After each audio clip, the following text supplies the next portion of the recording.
Okay, निष्क्रमण संस्कार का अर्थ होता है घर से बाहर निकलना। बच्चे को 4 महीने के पहले घर से बाहर नहीं निकालना चाहिए, लेकिन आजकल हमारे शास्त्रों में गोपाल भट्ट गोस्वामी ने कम से कम उसके लिए 45 दिन का समय बताया है कि घर से बाहर नहीं निकालना चाहिए।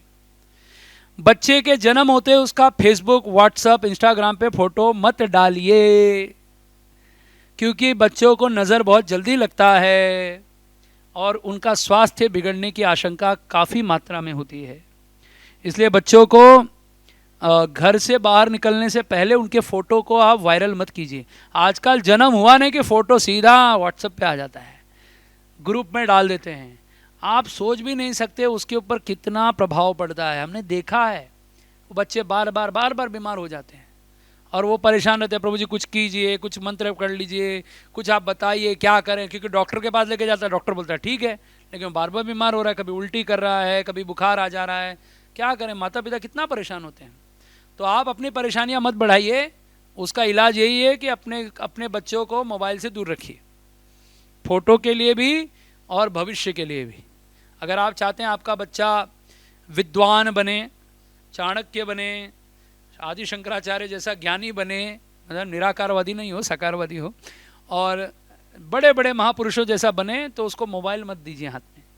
एक माता पिता अपने बच्चों का भविष्य हनन कर देते हैं या काट देते हैं या नष्ट कर देते हैं, उसको मार देते हैं केवल मोबाइल हाथ में पकड़ा के। इसलिए मोबाइल मत दीजिए बच्चों को। तो एनीवे, निष्क्रमण संस्कार का अर्थ है कि बच्चे को घर से बाहर निकलना। निष्क्रमण का अर्थ ही होता है घर से बाहर निकलना। तो उस समय बच्चे को भगवान के पास ले आकर के रखना चाहिए। ये क्यों किया जाता है? क्योंकि बच्चे को डिम लाइट में रखना चाहिए, ज़्यादा प्रकाश वाले घर में नहीं रखना चाहिए, क्योंकि उसकी आंखें जन्म लेने के बाद भी कोमल होती हैं, तो उसके ऊपर ज़्यादा फोकस लाइट नहीं पड़ना चाहिए। जितना हो सके डिम लाइट या कम लाइट रखना चाहिए, ज़्यादा हाई लाइट में नहीं रखना चाहिए बच्चों को जब उनका जन्म हो चुका हो। उसको शिशु कहते हैं। देखिए, भगवान श्री कृष्ण को भी अंदर रखा गया था, हाँ, तो फिर उस छगड़े को मारा था, तो जो वो भी क्यों नीचे रखा था, क्या ज़रूरत थी नीचे रखने की। सब लोग कहाँ चले गए थे उस समय, कि उसके ऊपर ज़्यादा धूप ये सब ना पड़े, इसके लिए रखा जाता है। तो भगवान ने फिर भी उठा के फेंक दिया था, पर हमारे बच्चे नहीं करेंगे सब। तो इनको जितना हो सके डिम लाइट में रखिए, क्योंकि उनकी आंखें पुतलियाँ कमज़ोर हो जाती हैं, जिससे चश्मा लगना स्वाभाविक बन जाता है और आंखें कमज़ोर हो सकती हैं। ठीक है, इसके लिए संस्कार होता है, और जिस दिन ये संस्कार करना हो तो उस दिन मंदिर जा कर के विशेष पूजा करनी चाहिए। ये सारा विधि दोपहर 12 बजे के पहले कर देना चाहिए। नामकरण हो, सीमंतोन्नयन हो, पुंसवन हो, कोई भी संस्कार, ये सब दोपहर 12-1 बजे के पहले कर लेना चाहिए। अगला आता है अन्नप्राशन संस्कार। अन्नप्राशन मतलब होता है बच्चे को पहली बार अन्न खिलाना। ठीक है, तो ये जो अन्नप्राशन संस्कार है, ये शांति लड़की हो तो 5वें, 7वें या 9वें महीने में लड़की को अन्न खिलाया जाता है, और लड़के को 6ठे, 8वें या 10वें महीने में अन्नप्राशन संस्कार कराया जाता है। तो लड़के के लिए सम संख्या, लड़की के लिए विषम संख्या, यानी जब लड़की 5वें महीने में प्रवेश कर गई है तभी उसको अन्न खिलाया जाता है, और लड़के का 6वें महीने में प्रवेश हो गया है तभी उसको अन्न खिलाया जाता है। ऐसा नहीं है कि अन्न 6 महीने के बाद नहीं खिलाया जाता, वो 7वां महीना लग जाता है। तो अगर हाँ किसी को लेट खिलाना हो तो अलग बात है, लेकिन जल्दी नहीं खिलानी है उनको। ठीक है, तो ये है अन्नप्राशन संस्कार। अब अन्न, ये संस्कार क्यों होता है, उसके पीछे कारण है। जब बच्चा माँ के गर्भ का से आता है तो उसके शरीर में बहुत सारी अशुद्धियाँ रहती हैं। उसकी शुद्धिकरण करने के लिए उसको पहले ठोस अन्न खिलाया जाता है। साथ ही उसके माँ के द्वारा जो दूध उत्पन्न होता है, बच्चे का 3-4 महीने से उससे पेट पूरा नहीं भरता है। कितनी माएँ ऐसी होती है जो हमें फ़ोन करती है, बोलती हैं प्रभु जी जल्दी से इसका अन्नप्राशन कराओ, ये तो अभी से इसको भूख लग रहा है, 4 महीने का भी नहीं हुआ है। तो वो परेशान हो जाती है कि बच्चे को दूध पिला पिला के थक जाती है, लेकिन उसका पेट ही नहीं भरता, बार बार होता रहता है। तो बच्चों का अन्नमय कोश खुलता है, इस वजह से उनमें भूख बहुत लगता है। उसी को ठीक करने के लिए ये अन्नप्राशन संस्कार होता है।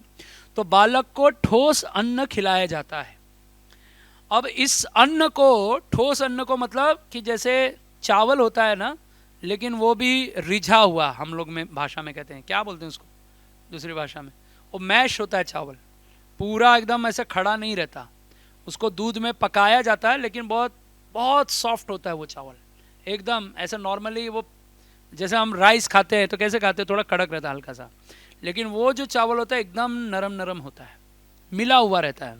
तो वैसे चावल का खीर बना करके भगवान को अर्पण किया जाता है, और इसी समय अग्नि में आहुति दे करके पहले भूतों को वो महाप्रसाद खिलाया जाता है, ताकि आपके बच्चे में जो भूत प्रेत हो पेट में, जो बहुत खाएगा वो चीज़ पहले निकल जाए। कुछ लोग कहते हैं ना कि इतना खाता है इसके पेट में राक्षस है क्या। तो ये अगर अन्नप्राशन संस्कार नहीं हुआ है तो ये ऐसे बच्चे आजकल ऐसे हो जाते हैं, या तो एकदम ही नहीं खाते या तो बहुत खाते हैं, उनको भी मालूम नहीं पड़ता कि वो ज़्यादा खा लेते हैं और उल्टियाँ करते हैं। तो इसलिए अन्नप्राशन संस्कार उसको बैलेंस करता है यह संस्कार। और साथ में उस अन्नप्राशन संस्कार के दिन बच्चे को कम से कम 3 या 5 या 10 ब्राह्मण या 10 वैष्णव भक्त आए घर में, और उन सभी को उस दिन फीस्ट भोजन कराना चाहिए, जिस दिन आपके बच्चे को अन्नप्राशन संस्कार कराएगा। या अधिक से अधिक भक्तों को बुलाइए, अन्न खिलाइए, उनको दान दीजिए यथाशक्ति। तो ये अन्नप्राशन संस्कार बालक के अंदर अन्नमय कोश की उत्पत्ति हो जाती है, इसके लिए होता है। जब बच्चा बड़ा होता है ना, जब तीसरे चौथे महीने से, तो उसका अन्नमय कोश खुलता है, तो वो हर एक वस्तु को खाने के लिए ढूंढता रहता है। कुछ भी आप पकड़ेगा वो मुंह में डालेगा, कुछ भी पकड़ेगा मुंह में डालेगा। क्यों? उसको अपने मल में भी वो गंदगी दिखाई नहीं देती, उसको पकड़ के मुंह में डालते हैं वो, क्योंकि वो अन्नमय कोश में होते हैं। और जो अन्नमय कोश में होते हैं वो हमेशा एक ही चीज़ ढूंढते रहते हैं, खाना कहाँ मिलेगा, खाना कहाँ मिलेगा, खाना। जैसे हम लोग आज भी अन्नमय कोश में हैं। भक्ति में आने के बाद हमें इतना अन्न मिलने लगा कि हम लोग अभी भी अन्नमय कोश में, कि हमें हमेशा प्रसाद प्रसाद ढूंढते रहते हैं। तो वैसे ये अन्नमय कोश 5 कोश हैं हमारे शरीर में, जिसके बारे में मैं आपको थोड़ा डिटेल जानकारी देने जा रहा हूँ। अन्नमय कोश ये खुलता है कम से कम 6ठे महीने से पकड़ लीजिए 5 महीने तक, इसको कहते हैं अन्नमय कोश। यह कोश का निर्माण जो होता है, यह हमारे पेट के आंतों के आधार पे, उसके यहाँ से, और जो हमारी अग्नि ज्वाला है हमारे पेट में, वह सब वहाँ से कोश को जागरूक करते हैं, यानी पेट में खूब ज्वाला बढ़ाते हैं, जिस वजह से बच्चों को बहुत भूख लगती है।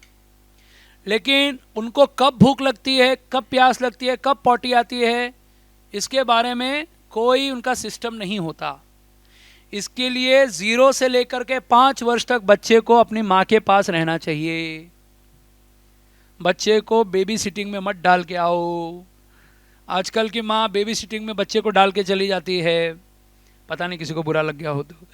और ये सब जो हो रहा है, बच्चों के अंदर जो नम्रता, सरलता, ये नहीं होने का कारण है क्योंकि जो बेबी सिटिंग में जो माताएं होती हैं, जो बच्चों को पालती हैं, वे बहुत अच्छे से अपनी माँ अपने बच्चे को उतना केयर जितना कर लेगी, उतनी दूसरी माँ अपने बच्चे को केयर नहीं करेगी। ये नियम है, इसके ऊपर कोई कुछ नहीं कर सकता, स्वाभाविक है। कोई भी अपने बच्चे को जितना अच्छे से पोषण कर सकता है, दूसरी माँ उस बच्चे का पोषण नहीं कर सकती। एक छोटी सी ऐसी ही जनरल बात बता रहा हूँ आपको, कहानी जैसी। एक बार एक सेठ जी थे, वो बड़े धनी थे और बड़े दयालु थे। तो उनका एक बच्चा था जो विद्यालय में रोज़ पढ़ने जाता था।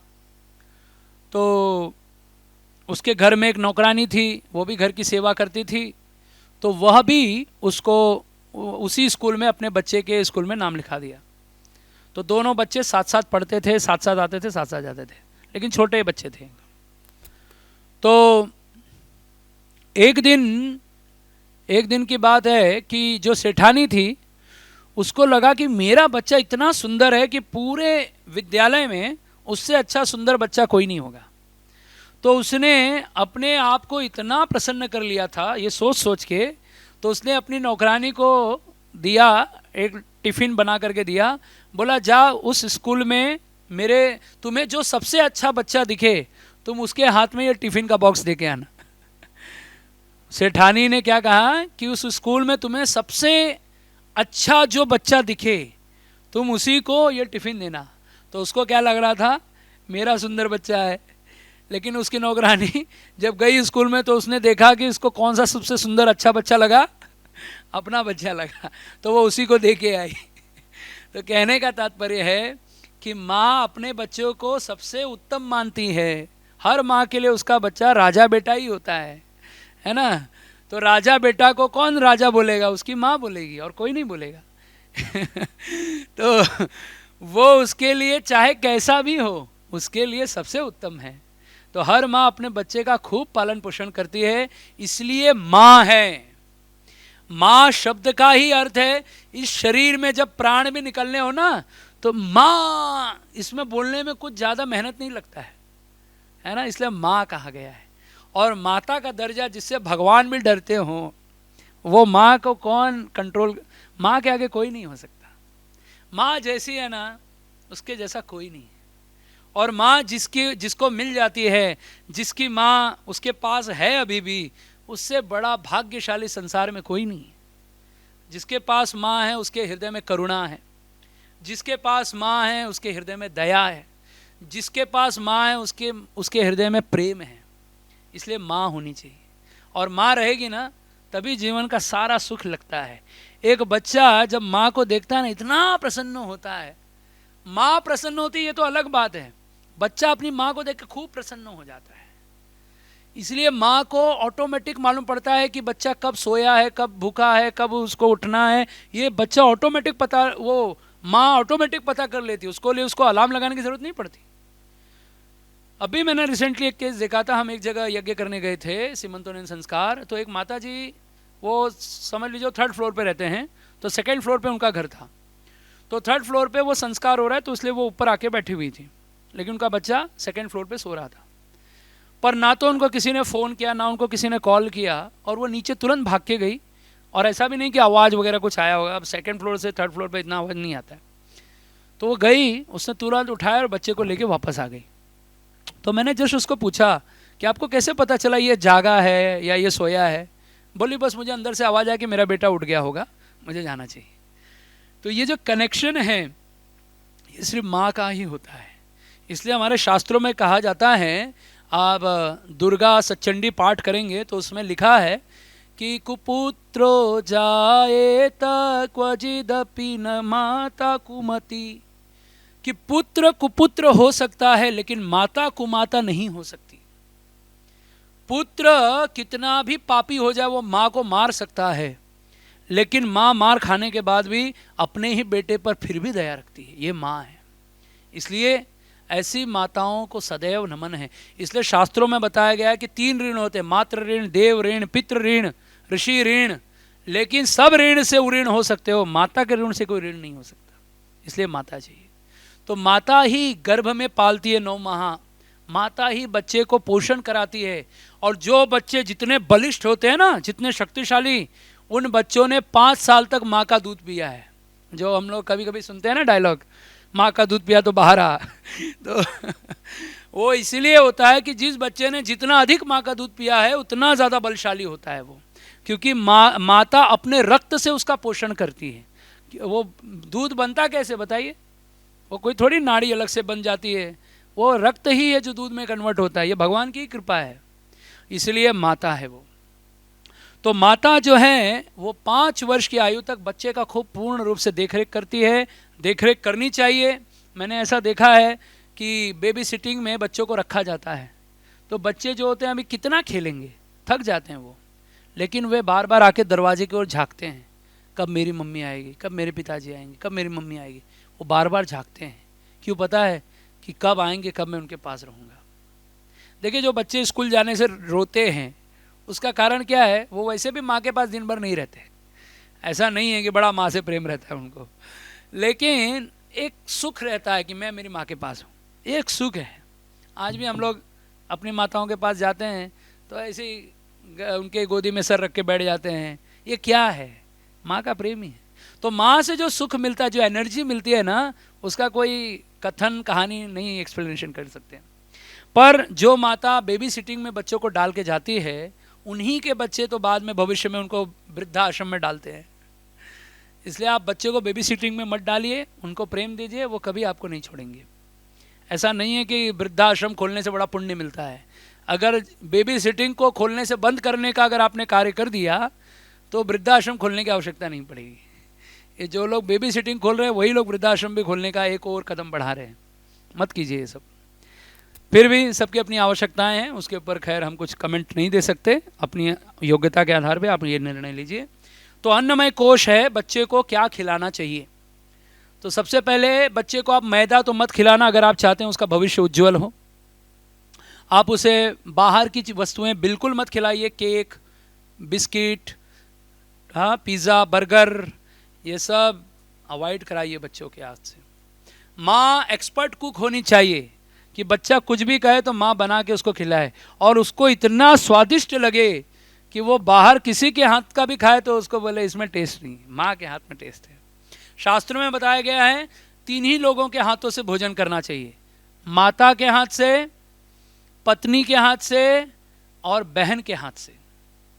3 ही लोगों के हाथ से जब भोजन करेंगे तो ये करुणा से भोजन पकाते हैं, करुणा से, और बाकी लोग केवल धन कमाने के लिए।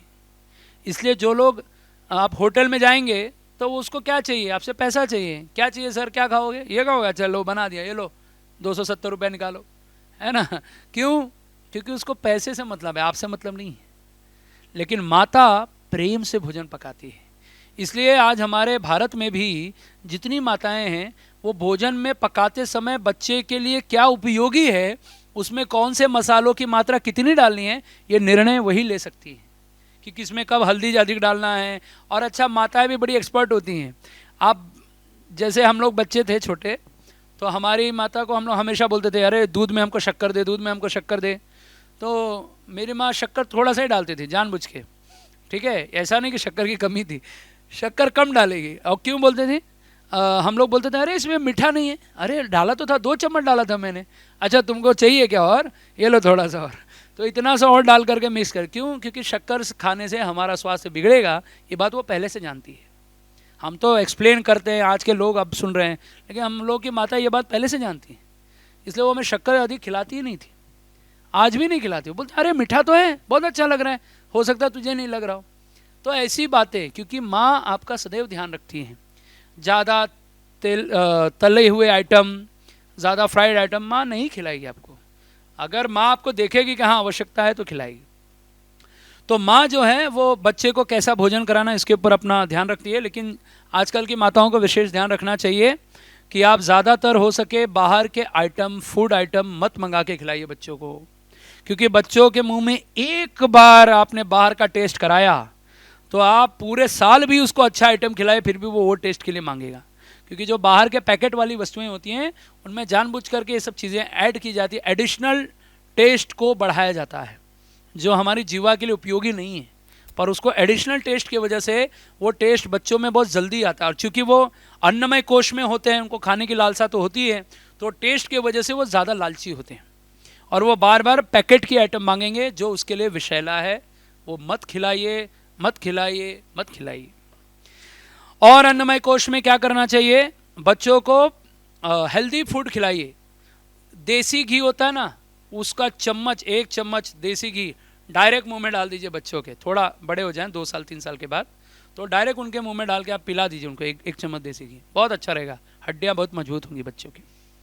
उसके अलावा राई का तेल आता है ना, उसके जो रिलेटेड सब्जियां होती हैं वो खा सकते हैं। तिल की तेल के आइटम बना करके आप खिलाइए उनको। और जो फ्राइम्स बनाते हैं ना आजकल हम लोग, तो आप बच्चों को अपने घर में चावल का वो सब तला हुआ आइटम खिलाए, वो चलेगा बच्चों के लिए। जो भी हो, घर का शुद्ध और पवित्र भोग लगा हुआ, भगवान को ऑफर किया हुआ भोग ही या महाप्रसाद ही बच्चों को अर्पण करना है, उनको देना है, उसके पहले नहीं देना है। जैसे भक्ति सिद्धांत सरस्वती ठाकुर महाराज, उन्होंने आम छोड़ दिया, जो स्वर्ग का टेस्ट है आम, वो छोड़ दिया। किस लिए? क्योंकि उनके पिता ने कहा कि बेटा तूने बिना भगवान को भोग लगाए कैसे ग्रहण कर लिया, तो उन्होंने उस आम का त्याग कर दिया। ऐसी वैराग्य की भावना होनी चाहिए। तो बच्चों को ऐसी शिक्षा देनी चाहिए कि आपको सदैव भगवान को भोग लगा के खाना चाहिए, खिलाना चाहिए। और जो भी हो हेल्दी फूड खाइए, हाँ, फल खिलाइए, फलों के रस पिलाने से अच्छा है उनको फल खिलाइए, चबा के खाने का आदत डालाइए। जितना हो सके। ऐसा नहीं कि लिलते जाओ चूसते जाओ, ऐसा नहीं।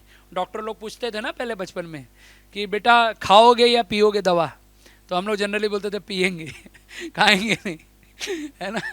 तो वो इसके लिए, क्योंकि जो दवा होती है वो खाने में बड़ा कड़वा लगता है, लेकिन पी लेते थे तो मीठा मीठा रहता था, तो पी लेते थे। तो इस प्रकार यह अन्नमय कोश का निर्माण होता है।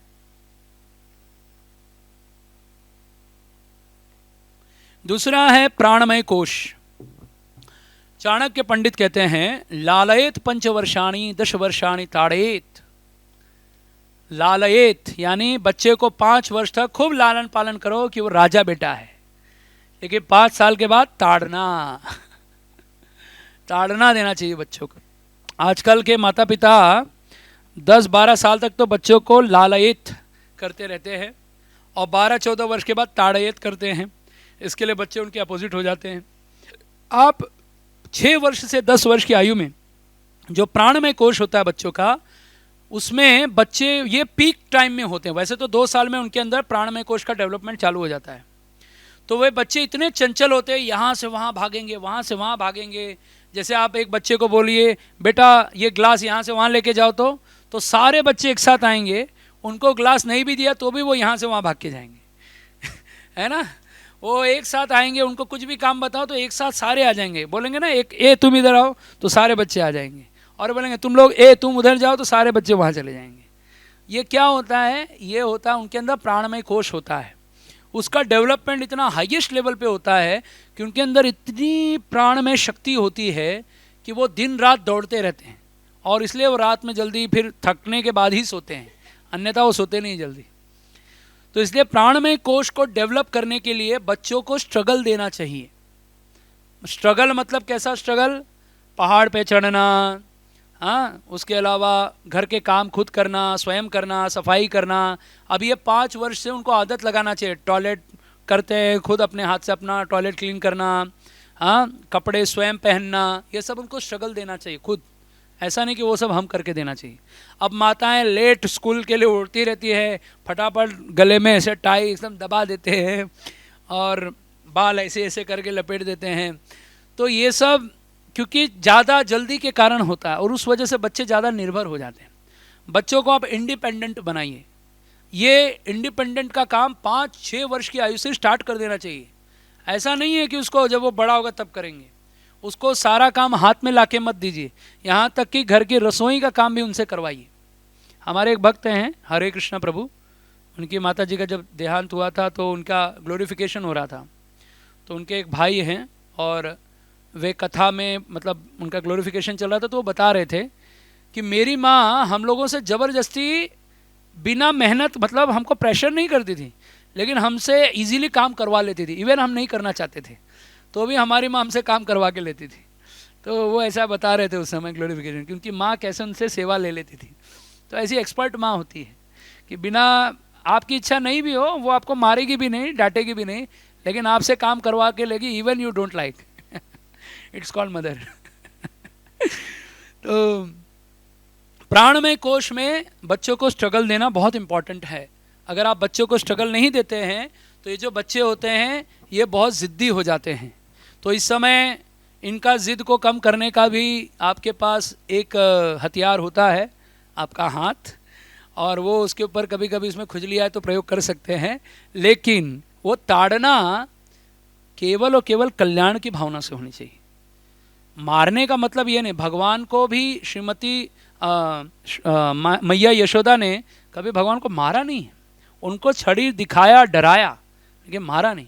तो इसलिए बच्चों को मारना नहीं चाहिए, लेकिन उनको डरा सकते हैं आप, उनको डराइए। और डरने से क्या होगा, ये बच्चे जो हैं ये डरेंगे तो ये काम करेंगे, लेकिन अगर एक बार मार खा गए तो उनको मालूम पड़ेगा सिर्फ पिटते ही तो हैं, उसके बाद तो छोड़ देते हैं। जैसे चोर डाकू क्या होते हैं ये लोग आजकल के, उनको मालूम है पुलिस कुछ समय मारेगा, और कोर्ट ने तो अभी ये भी क्लियर किया कि अगर ब्लड निकलेगा तो पुलिस के ऊपर कार्रवाई होगी। तो चोर चोरी करके आता है, उसको मालूम है पुलिस पकड़ लेगा, तो भी पुलिस पकड़ने दो, कितना भी कूटने दो, लेकिन लास्ट में वो क्या करते हैं, छोड़ देते हैं। और उनको पता है 10-20 लाख का चोरी करो बच जाएंगे, क्या फ़र्क पड़ता है। तो ऐसे बच्चे जो होते हैं ये लोग का ट्रेनिंग वहाँ से हो जाता है कुछ लोगों का, कि ये लोग मार खाते हैं और उनको लगता है अभी तो कुछ होगा नहीं। तो इसलिए बच्चों को मारना नहीं चाहिए, डराना चाहिए। और वो भी डर इतना ज़्यादा हो कि वो कार्य करने के लिए तैयार हो जाएं, ऐसा। तो स्ट्रगल देना बहुत इंपॉर्टेंट है बच्चों को। तीसरा है मनोमय कोश। मनोमय कोश वैसे तो बच्चों का चौथे पाँचवें वर्ष से स्टार्ट हो जाता है, लेकिन ये पीक पे होता है 11 से 15 वर्ष के समय में। तो जो 11 से 15 वर्ष का समय होता है, बच्चे थोड़े इंटेलिजेंट हो जाते हैं। उस समय आप बच्चों को कहोगे ना बेटा ये काम करो, तो बोलेगा इससे करवा लो, बेटा ये काम करो, वो जाओ उनसे कर लो, अभी तो तुमने किया था, मुझे क्यों बोल रहे हो, है ना। वो आलसी पना करते हैं। ये बच्चों का ब्रेन बहुत एक्टिव होता है, तो इसलिए वो बॉडी को ज़्यादा एक्टिव नहीं रखते हैं। तो इसके लिए इनके लिए एक नियम होता है कि जैसे पहले तो अभी आपने इनको स्ट्रगल दिया, अब वो काम करने के लिए सदैव रेडी रहेंगे। तो साथ में उनके अंदर जो रिमेंबरिंग पावर रहता है बहुत स्ट्रांग होता है। हालांकि वो 5 साल से 8 साल के बच्चों में भी बहुत ज़्यादा होता है, लेकिन इस समय वो पीक पे होते हैं। तो इस समय वो जो भी पढ़ेंगे, सुनेंगे, या आप उनको जो भी ट्रेनिंग देना चाहते हो, ब्राह्मण, क्षत्रिय, वैश्य जो बनाना चाहते हो, इस समय आप उनको तैयार कर सकते हो। इसलिए वर्णाश्रम धर्म की स्थापना हमारे वैदिक गुरुकुल में हुआ करती थी। तो जो बच्चे आते थे 5 वर्ष से 8 वर्ष की आयु में, उनको पहले तो तुलसी सेवा, गौ सेवा ये सब दिया जाता था, लेकिन उसके बाद में उन सभी बच्चों को उनके वर्ण और आश्रम के आधार पे उनको देख के कि इसको कौन से क्वालिटी का ज्ञान देना चाहिए, वो गुरु डिसाइड करता था, और वही लोग उनको वैसी शिक्षा देते थे। तो ये बच्चे 11 से 15 वर्ष की आयु में ये लोग इनको मनोमय कोश, यानी उनको कैसा, जैसे ब्राह्मण है तो उसको मंत्र शिक्षा देना, वो सब 8 साल की उम्र से चालू हो जाता है, लेकिन इस समय पीक पे होता है। यानी इनको सिखाया जाता है कि किस प्रकार से मंत्र उच्चारण करना है, ये वगैरह। और क्षत्रिय है तो तलवार कैसे चलानी है, वैश्य है तो व्यापार कैसे करना है, ये सब 11 से 15 वर्ष की आयु में उनको सिखाया जाता है। उसकी लर्निंग होती है। वो स्किल का डेवलपमेंट होता है 16 से 20 वर्ष की आयु में, विज्ञानमय कोश। ये स्किल डेवलपमेंट होता है, यानी बच्चों को आपको क्या क्या स्किल देना है। जैसे मैंने कहा ब्राह्मण है, क्षत्रिय, वैश्य है, शूद्र है, तो ये मनोमय कोश में तो उन्होंने वो चीज़ों को समझ लिया। अब उसको एग्जीक्यूट कैसे करना है वो शिक्षा दी जाती है 16 से 20 वर्ष की आयु में। यही समय होता है जब बच्चे अपने स्किल को क्लियरली पा लेते हैं और वो पूरा जीवन भर उसी स्किल के आधार पे अपनी लाइफ को चलाते हैं। इसलिए बच्चों का ट्रेनिंग जो होता है ना, वो 15 वर्ष तक एंड हो जाता है। इसलिए आप देखिए 16 वर्ष के बाद में चाणक्य पंडित भी बोले हैं, 16 तु मित्रवत। 16 वर्ष के आयु में बच्चों से फ्रेंडली व्यवहार करना चाहिए। उनको डांटना, चिल्लाना, मारना, ये भूल के भी ये काम नहीं करना चाहिए। अगर ऐसा क्रिया किया तो बच्चा आपसे दूर हो जाएगा। इसलिए कभी भी बच्चों को मार पीट करके, और विशेषकर जो बच्चे 15 वर्ष या 16 वर्ष के हो चुके हैं, उनको आप अब मार नहीं सकते। अब अपने हाथ पैर को आप ही कंट्रोल कर लीजिए कछुए की तरह, ठीक है। क्योंकि अगर आपने उनको डांटा, उनको फटकार लगाई, तो आजकल जो सबसे ज़्यादा सुसाइड केस हो रहे हैं उसके कई कारण हैं, जिनमें से एक कारण ये भी है। तो ये एक बहुत बड़ा कारण है कि माता पिता बच्चों को उस समय तो बहुत लालन पालन करते हैं 12 वर्ष की आयु तक, लेकिन जब उसको जिस समय उसके साथ फ्रेंडली व्यवहार करना है, मित्रवत व्यवहार करना है, तो उस समय वो लोग उसके साथ में कठोर बनने लगते हैं, जिस वजह से बच्चे अपने माता पिता से दूर हो जाते हैं। इसलिए उस समय उनके साथ मित्रवत व्यवहार करना चाहिए। जो भी बातें हों उनके साथ डायरेक्टली शेयर करना चाहिए, जिससे वे लोग प्रसन्न होकर आपकी बात आपसे सुनेंगे। आगे आता है आनंदमय कोश। इसके ऊपर कोई हमने एज नहीं लिखा है, क्योंकि आनंदमय कोश का डेवलपमेंट जो है वो बालपन से ही होता है। जैसे बारिश में भीगना, फूलों को सूंघना, तितलियों को पकड़ने का जो बच्चों को हम लोग नहीं देखते फोटोज़ वगैरह, तो ये सारे बच्चे जो है ये आनंद लेते हैं प्रकृति के, समुद्र के, पहाड़ों के, झरनों के, हाँ, फूलों के, ये सब उनको आनंद दिया जाता है। तो बच्चों को ये आनंद देने से उनके अंदर जो रूडनेस होता है वो ख़त्म हो जाता है। दया की भावना, जैसे दान करना, तो ये समय समय पर करते रहना चाहिए ताकि बच्चों में वो गुण डेवलप होता जाए। तो इसलिए जैसे बारिश हो रहा है तो उसको ये नहीं बोलना चाहिए भीगो मत करके, बीमार हो जाओगे। नहाओ, कीचड़ में खेलना है खेलो, गाय के साथ वो गोबर में लेपना है लेपो, जो करना है करो। उनको अवसर देना चाहिए, खूब खेलो। जैसे बच्चों को पानी में अगर कूद गए तो वो जल्दी बाहर नहीं आते। बच्चे छोड़ो, हमारे भक्त लोग भी नहीं आते, है ना। कहीं यात्रा में जाओ, बोले बाहर निकलो, निकलते ही नहीं बाहर। तो ये बच्चे लोग भी ऐसे होते हैं कि उनको आनंद मिलता है जल के द्वारा, प्रकृति के द्वारा। तो ये आनंद उनको लेने देने का अवसर देना चाहिए, उसके लिए समय देना चाहिए और स्वयं उनके साथ भी वो समय व्यतीत करना चाहिए। ऐसा नहीं जाओ बेटा तुम खेलो, मैं आ रहा हूँ पीछे से, मैं ज़रा एक फ़ोन कॉल कर लेता हूँ, नहीं, उनके साथ समय बिताइए। तो थोड़ा थोड़ा उनके साथ समय यथाशक्ति यथा समय आपको बिताना चाहिए। जैसे पेड़ों की पहचान करना, वस्तुओं की पहचान करना, बहुत सारे जैसे वो क्या होते हैं, म्यूज़ियम होते हैं ना जहाँ मछलियाँ होती हैं, जानवर होते हैं, ये सब भी उनको दिखाते रहना, समझाते रहना, उनकी आयु और बुद्धि के आधार पे ये सब उनको कराना, और उनको हर प्रश्नों का उत्तर देना, ये बहुत महत्वपूर्ण है। आजकल लोग अपने बच्चों को जब बड़ा करते हैं, जब वो बच्चे 4 साल 3 साल 5 साल के हो जाते हैं, तो वह बहुत प्रश्न करते हैं, पापा ये क्या है, मम्मी ये क्या है, तो उसको बच्चे जैसा आंसर देते हैं। आपको क्या लग रहा है वो बच्चा है क्या? नहीं, वो सिर्फ उसका शरीर और अंग छोटा है, उसकी बुद्धि उतनी बड़ी है जितनी आपकी है। बुद्धि डिसाइड नहीं करता कि कोई छोटा है कोई बड़ा है। इसलिए अगर आप किसी को बड़ा बनाना चाहते हो तो उसको वैसी ही शिक्षा दो जैसे आप दूसरे को देते हो। आपको लग रहा होगा कि उसको समझ नहीं रहा है, उसको सब समझता है, बस आप एक अवसर दीजिए उसको समझाने का।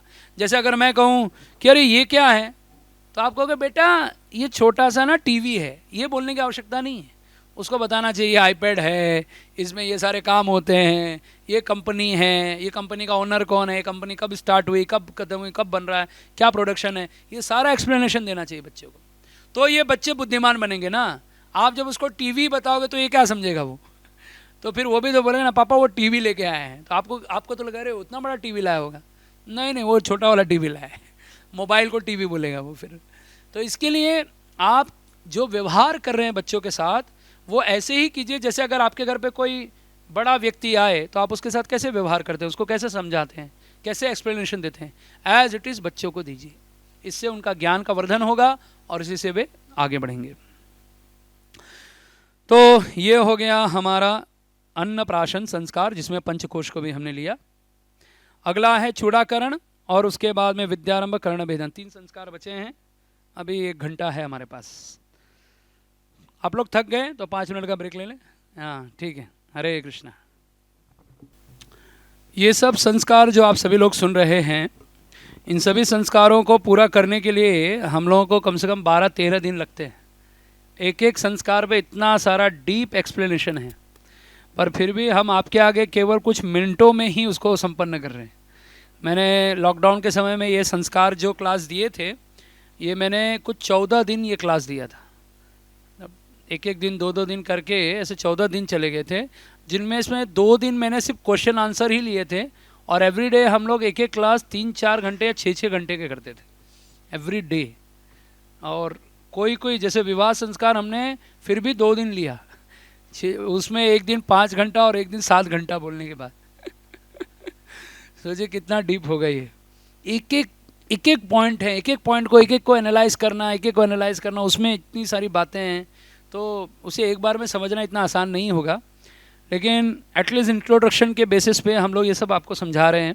कभी भविष्य में अवसर मिला तो हम फुल क्लास करेंगे, और प्रयास चल रहा है कि प्रचार मीडिया के माध्यम से वो सारे चीज़ों के जनरल टॉपिक्स आपको एटलीस्ट मालूम हो।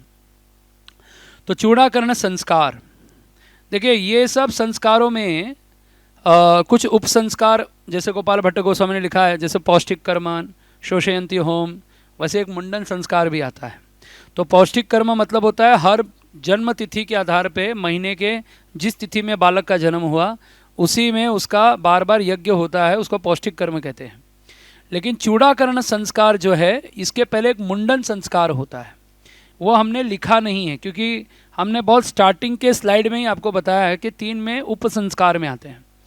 तो मुंडन संस्कार जो है, ये संस्कार बालक को वो शक्ति प्रदान करता है कि जब वो माता के गर्भ से बाहर आता है तो उसके पास जो बाल होता है वो अशुद्धि होती है। तो अशुद्ध बाल को दूर करके शुद्ध बाल को लाने के लिए पहले मुंडन होता है, और मुंडन करके बालक का पूरा बाल निकाल दिया जाता है, पूरा बाल, एक बाल भी रखा नहीं जाता, उसको मुंडन संस्कार कहते हैं। उसके लिए भी शास्त्रों में विधि है, उसके लिए भी विधि होता है, लेकिन वो संस्कार चूंकि माँ के गर्भ से अशुद्ध है तो शुद्धिकरण करने के लिए होता है।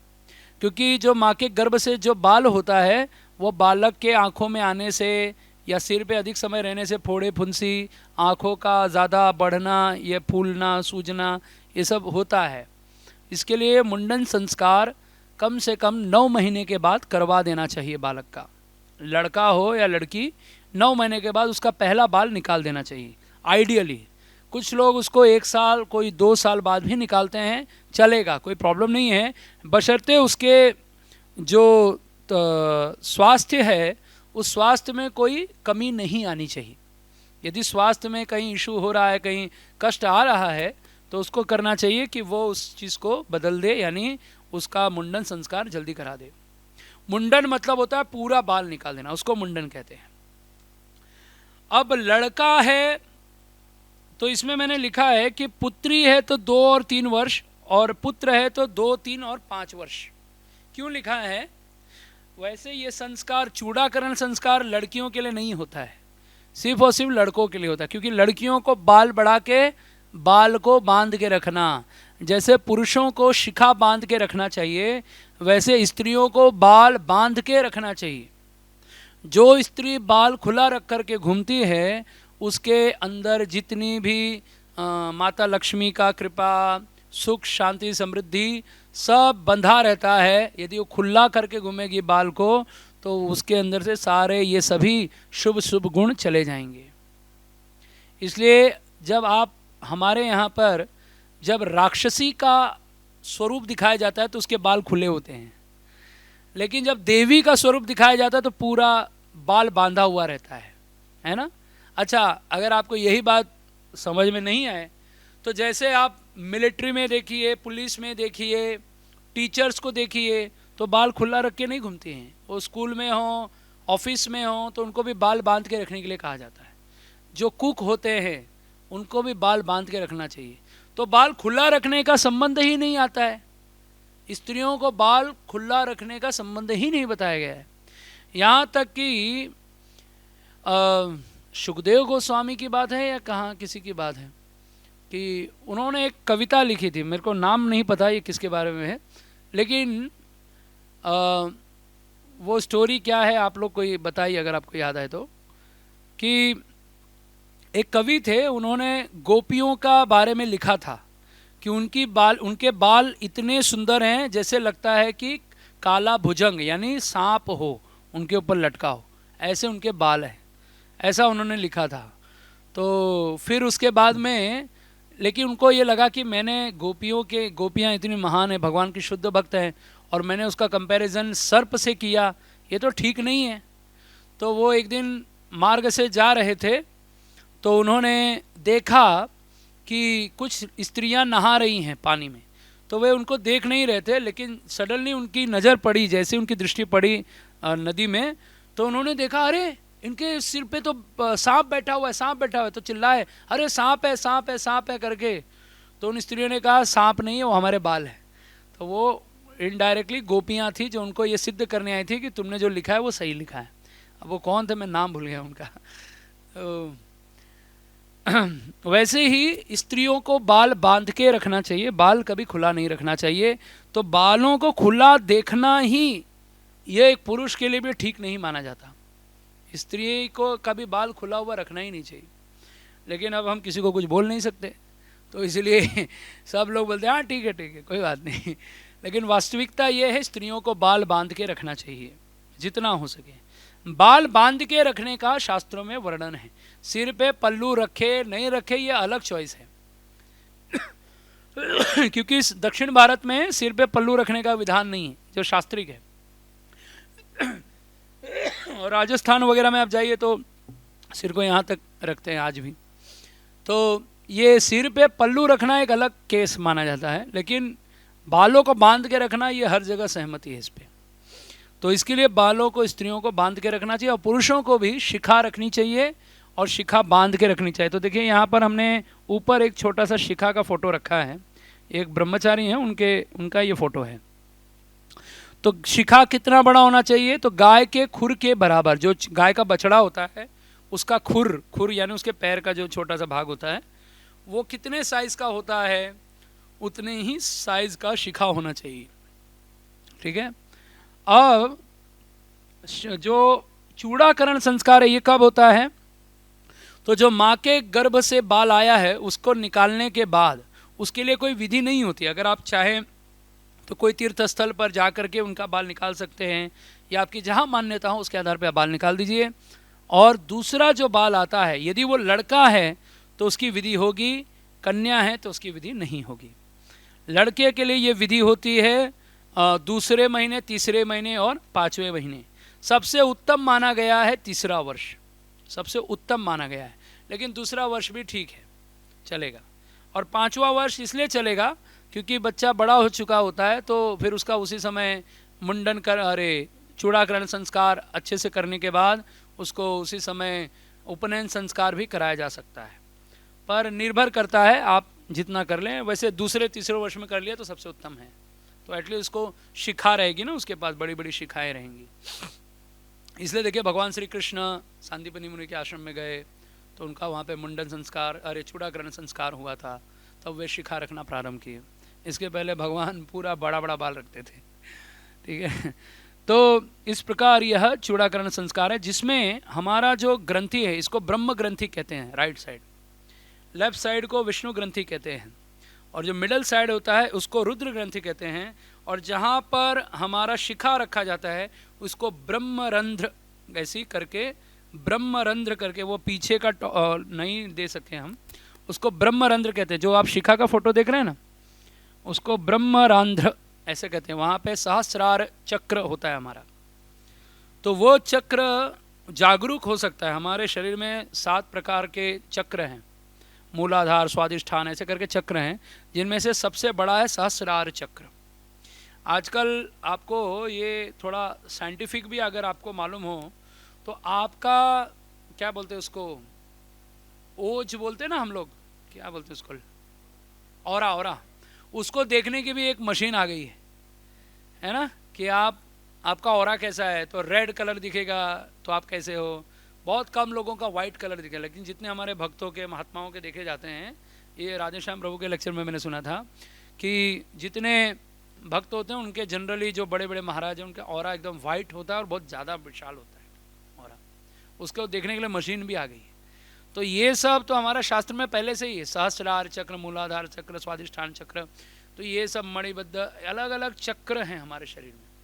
और ये सब जितनी जो साधना करता है, तपस्या करता है, उसके लिए ये सब है। तो ये आठवां संस्कार है शुद्धिकरण। तो जिनमें से जो हमारा राइट ब्रेन है वो क्रिएटिव का काम करता है, और लेफ्ट ब्रेन जो है वो हमारे ज्ञान को याद रखता है हमेशा। इसके लिए जब व्यक्ति सच बोलता है, झूठ बोलता है ना, तो उसकी आंखें देखनी चाहिए।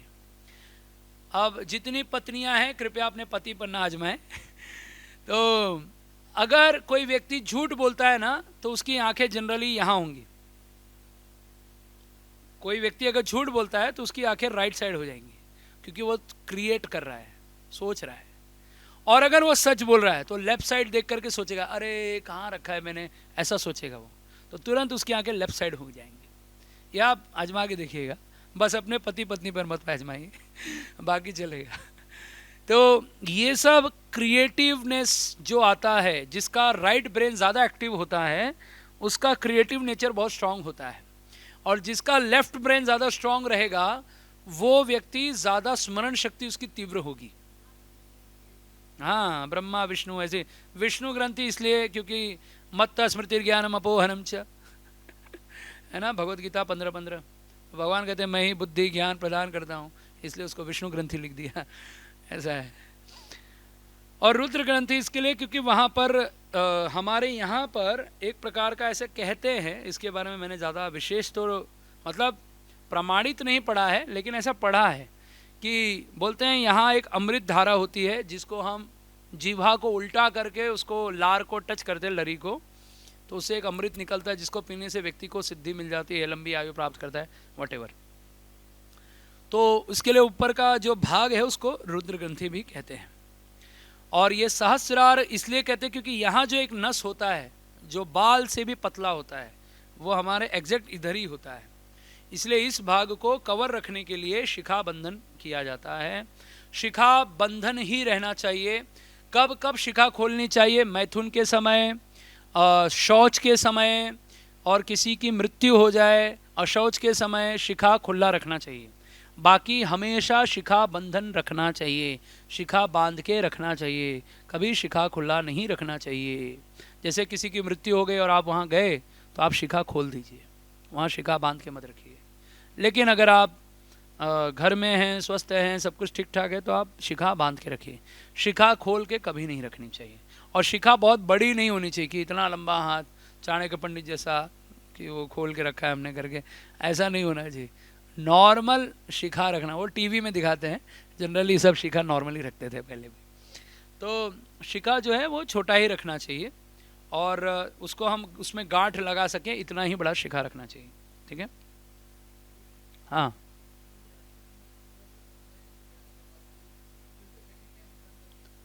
हाँ, तो ये जो शिखा होती है ना, देखिए हमने बच्चे का फोटो रखा है, तो यहाँ पर उसका ये बाल निकाल रहे हैं, पर उसकी शिखा रखी जा रही है। तो इस दिन से बालक शिखा ग्रहण करके रखता है अपने पास, मतलब शिखा धारण करके रखता है, और वो पूरा शिखा जीवन भर इसी शिखा का पालन करता है। तो इसके लिए मंत्रवत विधि होती है। गाय के, अरे बैल के गोबर में उसके बालों को रखा जाता है, उसमें उसका विसर्जन कराया जाता है, और उसके अलावा उसके निमित्त अग्नि में आहुति दी जाती है। पहले यज्ञ होता है, फिर बाद में बाल निकाला जाता है, और अंत में फिर से यज्ञ होके उसको संपन्न कराया जाता है, और फिर उसके सिर पर हल्दी या चंदन लगा करके उसको शांत कर दिया जाता है ठंडा के लिए।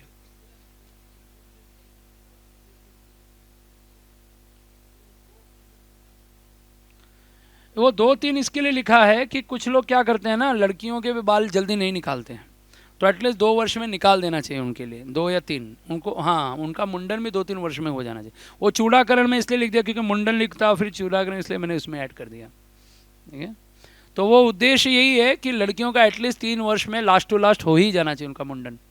लेकिन चूड़ाकरण तो उनका यही है कि उनको चोटी बांध के रखनी चाहिए। और इसके लिए आप चाहे स्कूल में जाए, कहीं भी जाइए, या तो वो लोग भी क्या बोलते हैं, तो बाल छोटा रखो या तो बाल को बांध के आओ। तो हर लड़की हो या हर लड़का हो, सभी के लिए बालों को अपनी सीमा में, दायरे में बांध के रखना चाहिए, ना कि उसको खुला रख के बढ़ाते रहना चाहिए। या तो बाल बढ़ाते ही जाओ, फिर कटाओ मत। जैसे दाढ़ी बाल पूरा बढ़ाते जाओ, कटाओ मत, तो चलेगा। लेकिन आधा बढ़ाएंगे आधा काटेंगे तो वो अशुद्ध है। या तो पूरा बाल निकालो। जैसे आप लोग, जैसे हम सभी लोग जॉब करते हैं, अगर ऑफिस जाते हैं जैसे जो लोग, तो वे लोग यदि बाल थोड़ा सा काट के थोड़ा रखते हैं, इट्स ओके। लेकिन जो मंदिर में ब्रह्मचारी हैं, सन्यासी हैं, वानप्रस्थी हैं और गुरुकुल में हैं, उन लोगों के लिए मुंडन ही संस्कार है। उनका बार बार उनको बाल निकाल देना चाहिए, वो ज़्यादा समय नहीं रखना चाहिए बाल। लेकिन बार जल्दी जल्दी बाल नहीं निकालना चाहिए। लड़कों को, जैसे जिसकी आयु बहुत कम है, 10 वर्ष के अंदर के जो बालक होते हैं, उनको एटलीस्ट 4 महीने 6 महीने में एक ही बार बाल निकालना चाहिए। बार बार बाल निकालने से उनका हेल्थ कमज़ोर हो सकता है। और जो बड़े एज के 25-30 वर्ष के हैं, वो 2 महीने में एक बार या 3 महीने में एक बार बाल निकाल सकते हैं। और जो 50 वर्ष के बाद में हैं, वो एवरीडे भी बाल निकाल सकते हैं, क्योंकि उनका बुद्धि मस्तिष्क जो है बहुत स्ट्रांग हो चुका होता है। इसके लिए उनको बार बार बाल निकालने के लिए भी कोई मनाही नहीं। लेकिन जितना हो सके मुंडन महीने में एक बार कर लेना चाहिए, ये सभी के लिए। और वैसे ही दाढ़ी मूछ भी उसके आधार पे बनाना चाहिए। जैसे आपको समय समय पे दाढ़ी मूछ बना लेना चाहिए। लक्ष्मी और अलक्ष्मी कहाँ रहती है पता है? दुर्भाग्य की देवी। जो स्त्री बाल खुला रख के घूमती है और जो पुरुष दाढ़ी बाल समय पर नहीं बनाते, उनके जीवन में अलक्ष्मी, दुर्भाग्य की देवी वास करती है। इसलिए अगर आप चाहते हैं कि आपके घर में सौभाग्य आए, लक्ष्मी आए, तो दाढ़ी बाल समय पर बना करके शुद्ध रहना चाहिए। किसी का और इससे संबंधित प्रश्न? हाँ हाँ, स्त्रियों के लिए 15 क्या, स्त्रियों के लिए सिर्फ 8-10 संस्कार ही बहुत होते हैं। क्योंकि बहुत सारे ऐसे संस्कार हैं जिसमें स्त्रियों के संस्कार ज़्यादा नहीं लिखे गए हैं। उसका मूल कारण है कि स्त्रियों को घर में रखना और उनका रक्षण करना, और उनको घर में ही सारे संस्कार मिल जाते हैं। उनके लिए विशेष रूप से बहुत सारे संस्कार नहीं लिखे गए, क्योंकि स्त्रियां जो होती हैं वे वैसे भी कई सारे, देखिए ये जो संस्कार हम लिख रहे हैं, सुना रहे हैं आपको, इसमें अन्नप्राशन तक तो लड़कियों के होते हैं।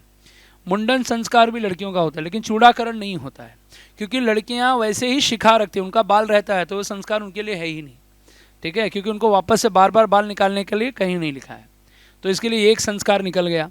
फिर उसके बाद में विद्यारंभ संस्कार तो हम करते हैं क्योंकि लड़कियों को पढ़ाते हैं, लेकिन वेदारंभ संस्कार नहीं करते उनका, यानी उनको वेद नहीं पढ़ाते, तो वो संस्कार नहीं होते। फिर उसके अलावा गुरुकुल नहीं जाते, तो इसके लिए उपनयन संस्कार वगैरह भी नहीं होता उनका। और तीसरा, उपनयन संस्कार इसलिए भी नहीं करते क्योंकि उनको मासिक धर्म आता है 13 वर्ष के बाद से, तो उनको जनेऊ नहीं दिया जाता। और उसके अलावा ये सिर्फ प्रभुपाद जी की कृपा है कि इस्कॉन में माताओं को गायत्री मंत्र दिया जाता है, इसे प्रभुपाद जी की कृपा है। बाकी पूरे विश्व में कहीं पर भी स्त्रियों को गायत्री मंत्र नहीं दिया जाता, इसे प्रभुपाद जी की कृपा है जो मिलता है हमारे इस्कॉन में। उसके अलावा है लड़कियों का समावर्तन संस्कार नहीं होता, सीधा विवाह संस्कार होता है। फिर वानप्रस्थ में भी उनके पति के साथ वो रहती है, इसके लिए वानप्रस्थ और होता है, और फिर संन्यास उनका नहीं होता है। तो ऐसे कई सारे संस्कार हैं जो स्त्रियों के नहीं होते हैं, ठीक है। तो 15 क्या, स्त्रियों के तो शायद से 10 संस्कार भी नहीं होते होंगे पूरे, ठीक है। तो ये सब ज़्यादातर पुरुषों के लिए, लेकिन इसका अर्थ ये नहीं है कि स्त्रियों को कम आंका गया है, उनके अपने अपने क्षेत्र हैं। विवाह संस्कार आने दीजिए, मैं उसमें बहुत विस्तार से एक्सप्लेनेशन दूंगा, ठीक है। 1 साल तो हो ही जाएगा ना, जैसे 9 महीने का हो गया और उसने उसका पहला बाल निकाल दिया, फिर दूसरा बाल जो आएगा उसके लिए उसको एटलीस्ट 3 महीना 4 महीना वेट करना पड़ेगा, जब तक 1 साल तो पूरा हो ही जाएगा, है कि नहीं। तो दूसरा साल लग गया ना, तो 2nd ईयर, फिर 3rd ईयर या 5th ईयर, ऐसा ड्यूरिंग, हाँ ड्यूरिंग ईयर। और कोई प्रश्न किसी का? हाँ, हमारा ये जो भाग है ये देखो, पुरुष सूक्त जब हम मंत्र पढ़ते हैं, वेद मंत्र, तो उसमें लिखा है कि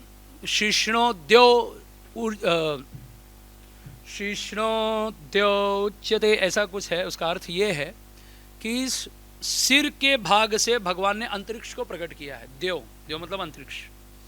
तो जो अंतरिक्ष की शक्तियां हैं वो हमारे ब्रह्मांड से मस्तिष्क में है, इसलिए इस मणि से, इस एंटीना बोलते हैं इसको हम लोग एक भाषा में, कि ये उससे कनेक्टिविटी बढ़ाने के लिए हम लोगों को, जब हम अपनी मेरुदंड सीधा करते हैं, यानी रीढ़ की हड्डी सीधी रख के बैठते हैं, और जब हम जाप करते हैं, जो भी करते हैं, तो यहाँ से यहाँ तक में वो ध्यान की शक्ति बढ़ती है। अभी ये सब हम लोग इस्कॉन में नहीं करते, लेकिन अगर कोई ये सब ध्यान योग इत्यादि करता है तो उसमें इसको बहुत सहायता मिलती है शिखा रखने से, पहला चीज़। दूसरा है, क्योंकि शिखा ये एक साधन है, जैसे हम गायत्री जप करते हैं ना, तो शिखा जब बांधते हैं तो गायत्री मंत्र बोल के ही शिखा बंधन करते हैं, शिखा बंधन तभी होता है। और कोई व्यक्ति यदि शिखा बिना रखे, जनेऊ बिना धारण किए दान करता है तो उसको भी कोई लाभ नहीं मिलता, ना उस ब्राह्मण को कोई लाभ मिलता है दान का। सोचिए, इतना तक है शिखा का। तो शिखा का साइंटिफिक यही है कि पूरे ब्रह्मांड की ऊर्जा उसमें निहित होती है, और उसके लिए भगवान ने वो कनेक्टिविटी बढ़ाने के लिए शिखाओं को रखने का विधान बताया गया है। फिर भी इसके कई सारे कारण हैं, बहुत सारे लोग बहुत सारी बातें बताते हैं, तो वो सबके अपने आधार भी सही है, जो भी अगर इसको प्रमाणित करता हो। तो हमारे शास्त्रों में बताया कि गाय के खुर के बराबर शिखा रखने से हमें ऊर्जा मिलती है, इसलिए हमें रखना चाहिए। Any more? ओके, तो देखो चरक संहिता में ऐसा बताया गया है, नेक्स्ट स्लाइड में देखेंगे, कि पौष्टिकम वृष्यमायुष्यम शुचिरूप विराजनम केशश्मश्रु नखादीनाम कल्पान संप्रसाधनम। केश, श्मश्रु और नख आदि के काटने से शरीर पुष्ट होता है, शक्ति में वृद्धि होती है, आयु दीर्घ होता है, पाप का अपनोदन यानी पाप नाश होता है, और सौंदर्य की वृद्धि होती है। तो जब व्यक्ति दाढ़ी बाल, हाँ, ये सब समय पे बना ले तो वो कितना सुंदर दिखता है। जैसे हमारे मंदिरों में ब्रह्मचारी कितने तेजस्वी दिखाई देते हैं। श्री प्रभुपाद जी, शुश्रु मतलब दाढ़ी मूछ, ऐसा बताया। समश्रु जो हमारे यहाँ से निकलते हैं। तो जो प्रभुपाद जी बताते हैं कि जो लोग मतलब हमारे जो भक्त हैं वे दिव्य दिखते हैं, कि जैसे देवता आकाश से धरती पर उतरे हों, तो क्यों दिखते हैं? क्योंकि वो मुंडन करते हैं। तो एक बार गौरांग प्रभु लेक्चर में बता रहे थे कि प्रभुपाद जी लेक्चर दे रहे थे और वो कह रहे थे डिवोटी शुड सेव, तो कृष्णा सेव डिवोटीज, ऐसा बोल रहे थे। तो प्रभुपाद जी ने जब बोला डिवोटीज को कृष्ण सेव करते हैं, तो एक भक्त ने बोला प्रभुपाद शेव और सेव, तो उन्होंने बोला शेव एंड शेव दोनों यानी तुम्हारा बाल निकालेंगे भी और तुम्हारी रक्षा भी करेंगे ऐसा कह रहे थे। तो कहने का अर्थ है कि जो बाल है, दाढ़ी, मूंछ, मुंडन, ये सब हमारे लिए ही है, और हम जितना इसको निकाल के शुद्ध रहते हैं उतना ही हमारी पवित्री बढ़ती है, हमारा तेज बढ़ता है। इसके लिए बाल दाढ़ी समय पे निकालना चाहिए। अब चूंकि सोसाइटी ऐसा है कि आपको बाल नहीं है, लेकिन आप देखिए आजकल तो बाल निकालने का फैशन हो गया है ना। पहले हम लोग स्कूल में जाते थे तो चूंकि हीरो हीरोइन के बड़े बड़े बाल देख के हम लोग उनकी नकल करते थे, तो हम लोग बड़े बड़े बाल रखते थे, है ना। अब आजकल के लोग जो बाहरी जिनका लोग नकल करते हैं, वो लोग ही नहीं बाल निकालना छोड़, मतलब बाल ही पूरा निकाल देते हैं या बाल को एकदम कम रखते हैं। तो ऐसा फैशन चल रहा है, तो जिस वजह से लोग भी बाल कटा के घूम रहे हैं। आजकल और फैशन बढ़ गया है, दाढ़ी बड़ा करो, हाँ ऊपर शिखा बांधो, ऐसा एक सिस्टम आ गया है। लेकिन ये सब हमारे पूर्वजों का देखें आप, तो जो बड़े बड़े ब्रह्मचारी हुआ करते थे, या तो पूरा दाढ़ी बाल बढ़ा के रखते थे जो बहुत दिव्य दिखते थे, और या तो पूरा शेव करते थे। तो इस्कॉन में एक सिस्टम है कि आप बाल दाढ़ी निकाल दीजिए पूरी तरीके से, या तो आप कैंची ही मत लगाइए तो चलेगा। जैसे सिख की सभ्यता में कैंची लगाना ही पाप है, तो वो इसके लिए कि जब वो दाढ़ी बाल इतना बढ़ा के रखेंगे तो स्त्रियां उनसे दूर रहेंगी, और जिससे वे अधिक से अधिक राष्ट्र की सेवा में अपने आप को लगा पाएंगे, तो उसमें कोई आकर्षण नहीं मिलेगा। तो आजकल उसको ही फैशन बना दिया, इसलिए और आकर्षित होने सब, है ना। ये सब हो गया है अभी सब चीज़, कलयुग है, कुछ भी हो सकता है जिस चीज़ से लोग बचना चाहते हैं वही उनका कारण बन जाता है दुख का, क्या करें। तो चरक सूत्र का ये विधान है, इसके लिए बताया गया। ठीक है, नेक्स्ट। और कुछ प्रश्न हैं इससे संबंधित? ठीक है, नेक्स्ट विद्यारंभ संस्कार। ये फोटो देखिए बहुत सुंदर है, दोनों जुड़वा लड़की हैं, इनका सारे संस्कार हमने कराए हैं। तो बड़ी सुंदर सी है, कृष्णवी और केशवी दोनों का नाम है, दोनों बड़े सुंदर भक्त हैं। और ये दोनों कन्याएं हैं। वैसे तो ये दोनों 3 वर्ष की हैं जो आप इस समय फ़ोटो में देख रहे हैं, ये लोग गुजरात में रहते हैं। तो इनका हमने अभी रिसेंटली विद्यारंभ संस्कार कराया था। तो विद्या आरंभ संस्कार, फर्स्ट अल्फ़ाबेट वो ब्राह्मण के द्वारा सीखते हैं। A for apple, B for बड़ा एप्पल, सी फॉर छोटा एप्पल नहीं सीखते हैं। वो पहले सीखते हैं कि क से कृष्ण, ख से खुश कृष्ण, ग से गौरांग, ऐसे करके शब्द सीखना चाहिए, बच्चों को सिखाना चाहिए।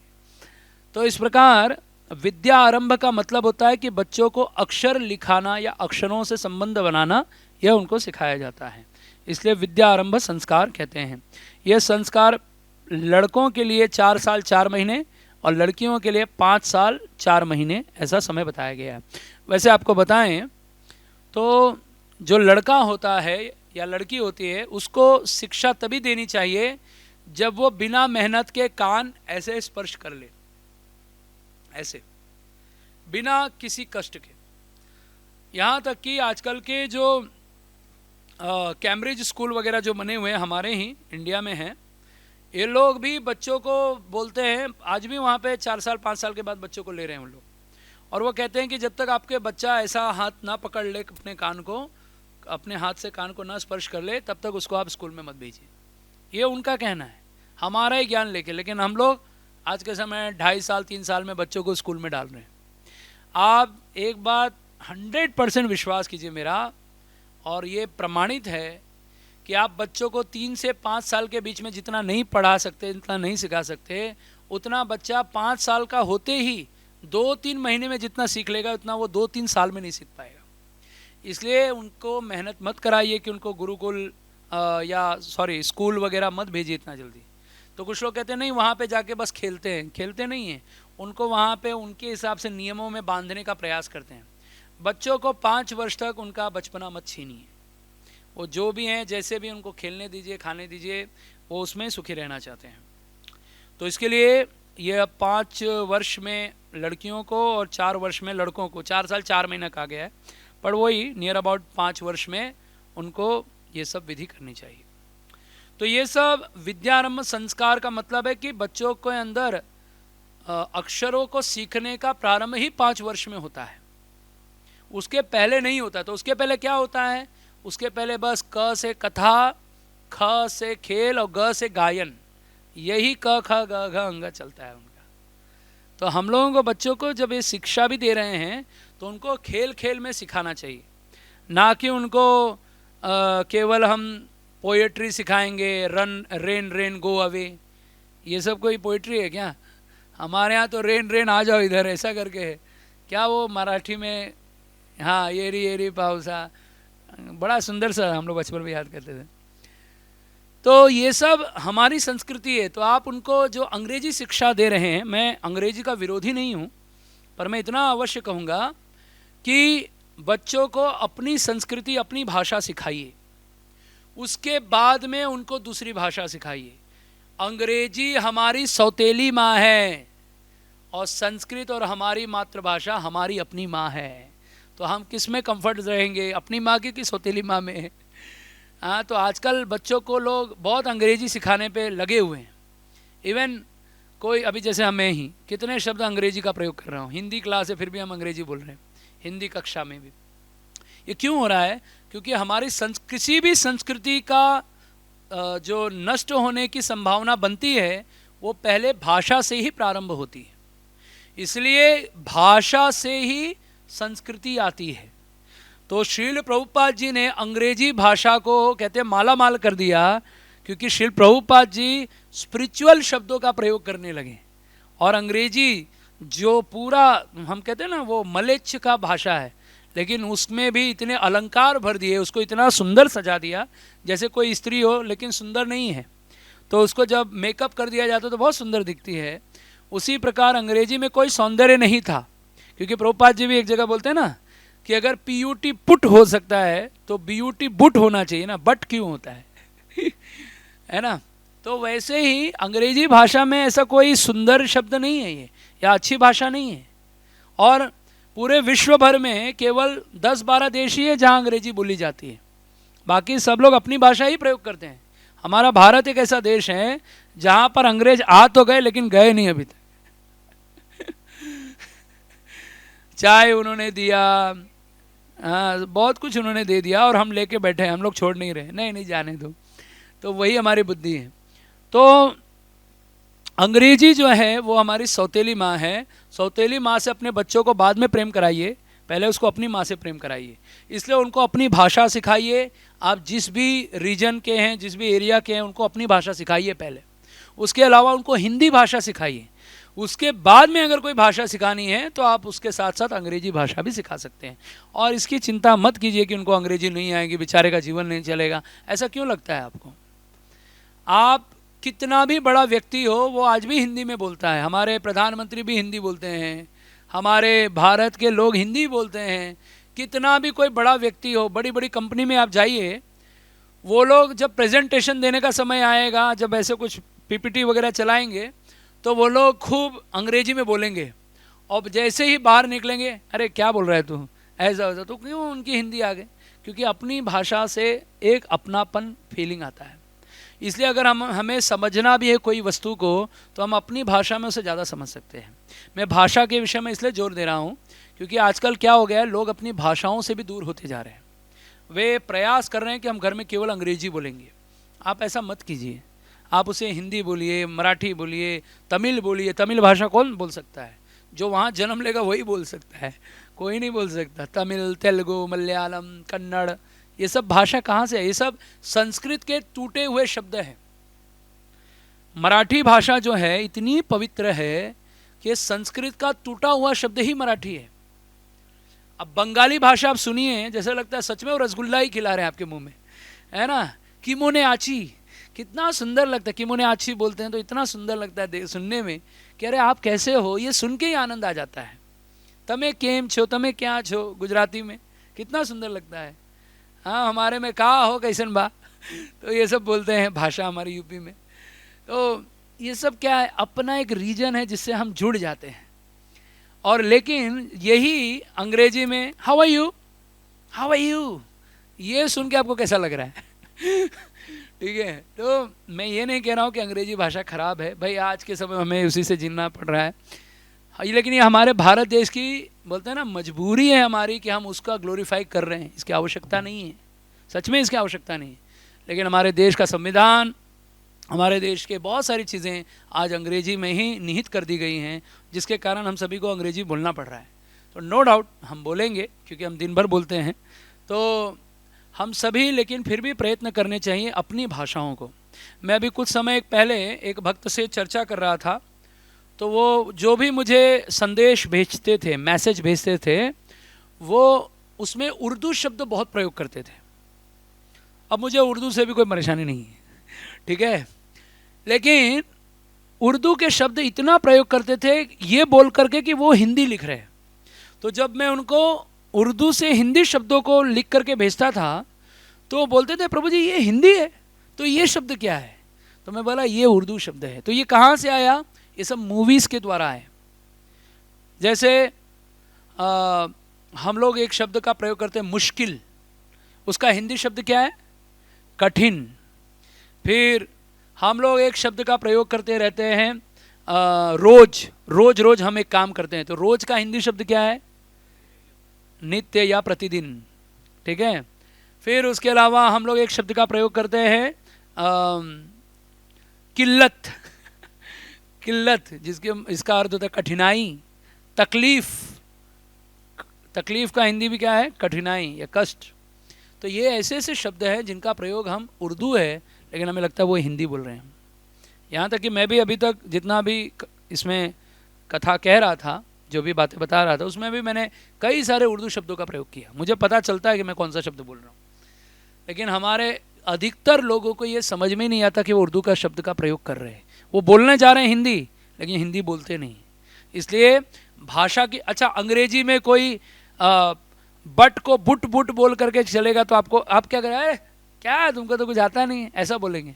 लेकिन वही कोई हिंदी अच्छे से नहीं बोलेगा तो हम उसको माइंड नहीं करते, हम उस पर कोई क्षोभ नहीं दर्शाते कि यार आपने ये गलत बोला, ये नहीं बोलते, क्योंकि हमें खुद भी नहीं आती, स्वयं भी नहीं आती।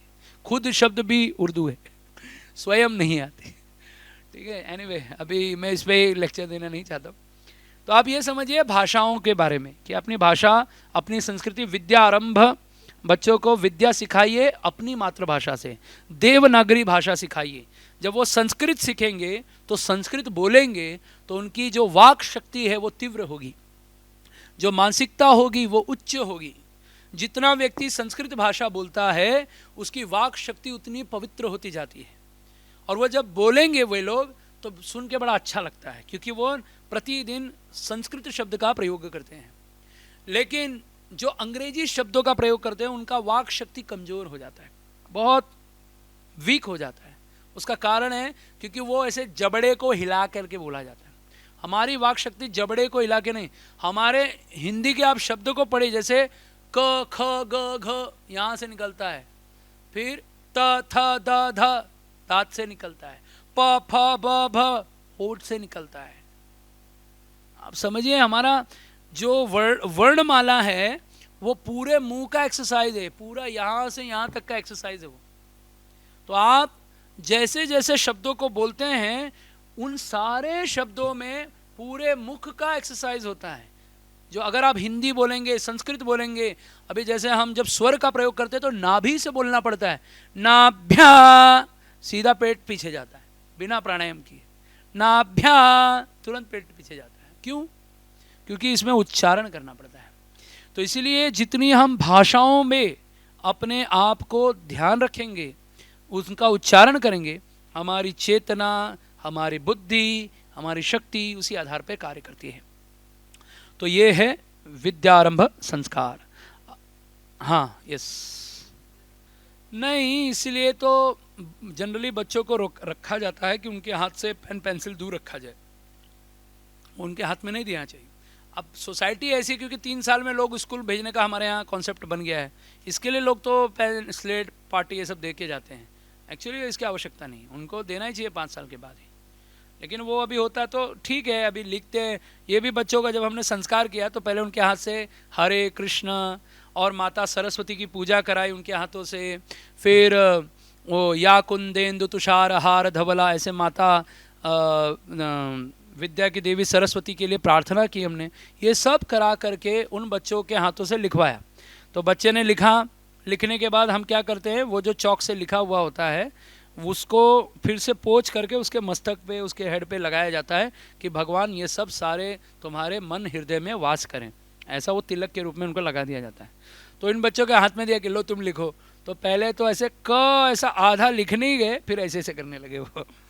तो बच्चे हैं, छोटे हैं, 3 वर्ष के हैं, तो वो ऐसे करते हैं। लेकिन प्रारंभ करा दिया जब वो शिक्षा लेने जा रहे हैं, या आप भी अगर आपके बच्चे गुरुकुल नहीं या स्कूल जा रहे हैं, भले वो कम एज में जा रहे हैं, तो आप एटलीस्ट विद्यारंभ संस्कार करा के भेजिए।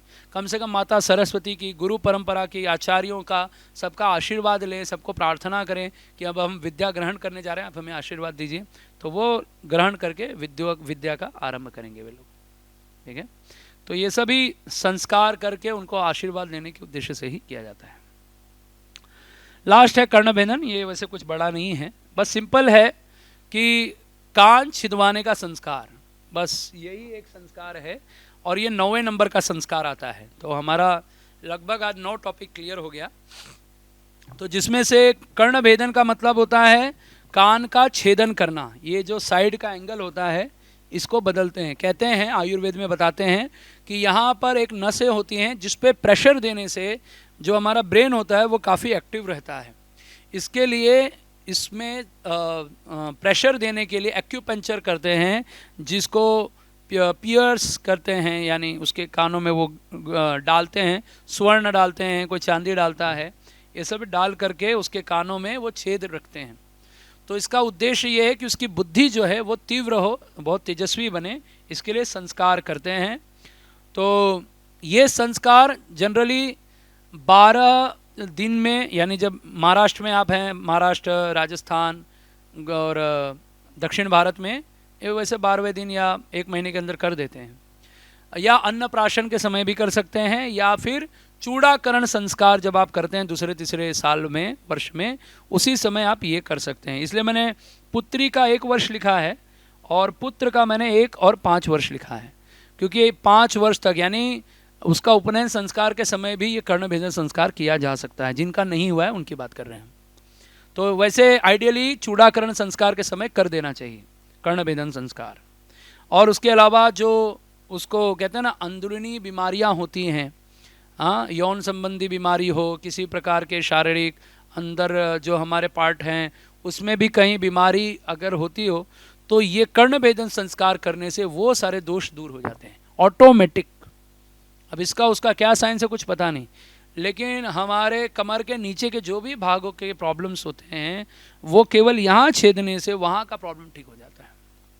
तो ये सब विज्ञान है हमारे शास्त्रों का। इसके लिए स्कूल में जब देखिए, जब बच्चे पढ़ाई नहीं करते, पहले मास्टर जी आते थे तो क्या करते थे, कान पकड़ के ऐसे घुमाते थे। ये तो मास्टर जी को भी मालूम नहीं था कि क्यों कान घुमाते हैं, लेकिन इसका उद्देश्य है कि बच्चों के कान में वैसे गुण भरे जाएं जिससे उनके यहाँ पे प्रेशर देने से वो नस दबेगी, जिससे उनका बुद्धि जो है वो अच्छा एक्टिव हो। तो इसके लिए कर्णभेदन संस्कार है शुद्धिकरण के लिए। तो यहाँ पर हमारा आज का ये कक्षा जो है संपन्न हुई। अब इनसे संबंधित आपके और भी कुछ प्रश्न हैं तो हम ले सकते हैं। हरे कृष्णा। वैसे विज्ञान के अनुसार कोई भी व्यक्ति केवल 45 मिनट तक ही सुन के समझ सकता है। यदि उससे ज़्यादा अगर उसको सुनाएगा तो समझ नहीं पाता। पर फिर भी ये सब विषय ही ऐसे हैं कि इतना लंबा बोलना पड़ता है।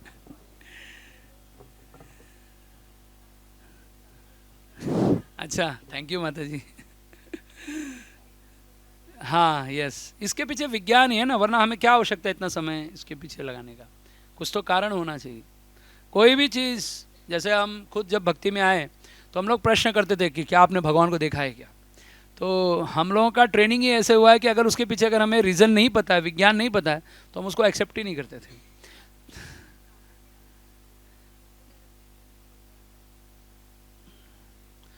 नहीं, वो ऐसे ब्राह्मण तो नरक ही जाएंगे सीधा और जो ऐसे ब्राह्मण के पैर छूते हो तो और जाएंगे नहीं खाना, ब्राह्मणों का तो नहीं खाना चाहिए। क्षत्रिय खा सकते हैं, शूद्र खा सकते हैं मांस। वो भी निर्भर करता है कि वो किस परिस्थिति में इसलिए खाते हैं। वैसे खाने वाले खाते हैं, नहीं खाने वाले परिस्थिति में भी हो तो नहीं खाते। ये सब शिक्षा के ऊपर आधारित है। एक ब्राह्मण को बताइए मांस के बारे में, एक शूद्र को बताइए, एक मलेच्छ को बताइए, सब लोग अपने गुण के आधार पे उसको बोलेंगे मांस शिव भगवान, ऐसा बोलेगा।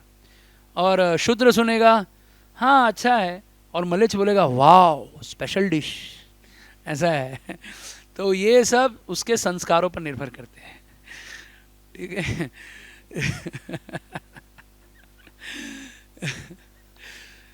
ठीक है, यस पूरा, इसीलिए मैंने स्टार्टिंग में वो सुना दिया। चेतना में रोया जाता है, हाँ बोया उसका जाता है, फल आगे आने वाला यस यस। है। और वही हम जो है कुछ भी काम भरोसे या कुछ भी पालन न करते हुए सिर्फ हाँ इसलिए तो वैसे बच्चे हो रहे हैं ना हमारे पास, इसलिए प्रॉब्लम सोसाइटी में इशू इसलिए क्योंकि लोग गर्भाधान नहीं कर रहे हैं।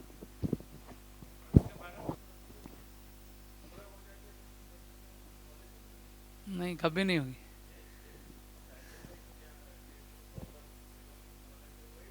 हाँ। वही है, हमें बस प्रयास करना चाहिए कि हम लोगों तक ये जानकारी पहुंचाएं, बाकी भगवान कृपा करेंगे। यस प्रभु जी। प्रभु जी आपने जो आज बताया वो तो हमें कुछ पता ही नहीं था उसके बारे में। हम लोग तो, मैं तो गीता में ही अटका पड़ा हूँ, भागवतम भी स्टार्ट नहीं किया हूँ अभी तक। और ये सब आपने चरक संहिता बताया, फिर बाद में गरुड़ पुराण है, बहुत सारे शास्त्र, संहिता है। वेद वेद इतने सारे, और उसमें बहुत सारे रूल्स एंड रेगुलेशन हमें फॉलो करने होते हैं। हाँ, यस। तो ये सब कितना हमें सीरियसली लेना चाहिए इन सब शास्त्रों को, एक्सेप्ट चैतन्य चरितामृत, भागवतम और भगवत गीता सब पढ़ना चाहिए? इतना टाइम तो मतलब नहीं नहीं, आप लोग इतना पढ़ने के लिए, अगर आपके पास समय नहीं है तो इतना चिंता करने की आवश्यकता नहीं। इसलिए प्रभुपाद जी ने बताया है कि आप भागवतम पढ़िए, चैतन्य चरितामृत पढ़िए, बस इनफ है, ठीक है। 16 माला जप कीजिए, क्योंकि हमारा ऑलरेडी कोई संस्कार नहीं हुए। तो जैसे मैंने पहले ही बताया कि हमें कृपावश हमारे पास संस्कार हुआ है। जैसे आज आप धोती कुर्ता पहन रहे हैं, इसका ट्रेनिंग किसने दिया था आपको? किसी ने नहीं, ये तो संगति से आपको कृपा, साधु की कृपा से मिला। तो वैसे ही जो भी हम संस्कार सुनते हैं या करते हैं, वेदों में जो लिखा है वो सब हमें बताने वाले हमारे ही गुरु, हमारे आचार्य लोग हैं। तो मैंने जैसे पहले ही बताया ना कि प्रभुपाद जी ने हमें प्लेटफॉर्म तैयार करके दिया, फिर उन्होंने कहा कि मेरा काम, it's my 50% job is clear, now 50% is depend on you. 50% काम आप लोगों के ऊपर मैंने छोड़ा हुआ है, अभी आप लोग करके दो ये। तो क्या 50% का काम है? वर्णाश्रम धर्म की स्थापना, वर्ण और आश्रम। वर्ण क्या है? ब्राह्मण क्षत्रिय, ब्राह्मण क्षत्रिय वैश्य शूद्र वर्ण है, और आश्रम ब्रह्मचार्य गृहस्थ वानप्रस्थ संन्यास। तो ये वर्णाश्रम धर्म की स्थापना होगी कैसे? जब लोग पहले कम से कम बुद्धि चलाएंगे कि भाई हाँ हमें शास्त्र पढ़ना चाहिए, हाँ हमें ये यज्ञ इत्यादि करने चाहिए, हमें दान करना चाहिए, हमें संस्कार कराने चाहिए, हमें मंदिर जाना चाहिए, हमें कथा श्रवण करनी चाहिए। तो जब तक सुनने की इच्छा नहीं होगी तब तक कोई भी काम नहीं किया जा सकता। इसलिए गांव में आज भी जो लोग प्रचार कर रहे हैं वो गांव वालों को शिक्षा दे रहे हैं, इसलिए गांव अभी भी बचा हुआ है, जो गांव बचा हुआ है। वरना गांव सिटी, शहर से भी ज़्यादा दयनीय अवस्था में हो गया गांव। उसका कारण ये है क्योंकि गांव में लोग सुनाने वाले लोग बचे ही नहीं रह गए, इसलिए गांव के लोग आतंकी होते जा रहे हैं। कोई भी गांव आप पकड़ लीजिए, ऐसा नहीं कोई एक क्षेत्र की बात कर रहा हूँ, मैं पूरे भारत की बात कर रहा हूँ। पूरे भारत में आप किसी भी क्षेत्र में जाइए जहाँ आज भी लोग कथा श्रवण करने जाते हैं, सुनने जाते हैं, वहाँ के लोग अभी भी बचे हुए हैं। अन्यथा उनकी परिस्थिति तो शहरों से भी ज़्यादा बदतर है। शहर के लोग सुनते तो हैं, बात तो मानते हैं, वहाँ के लोग तो मानते भी नहीं बात।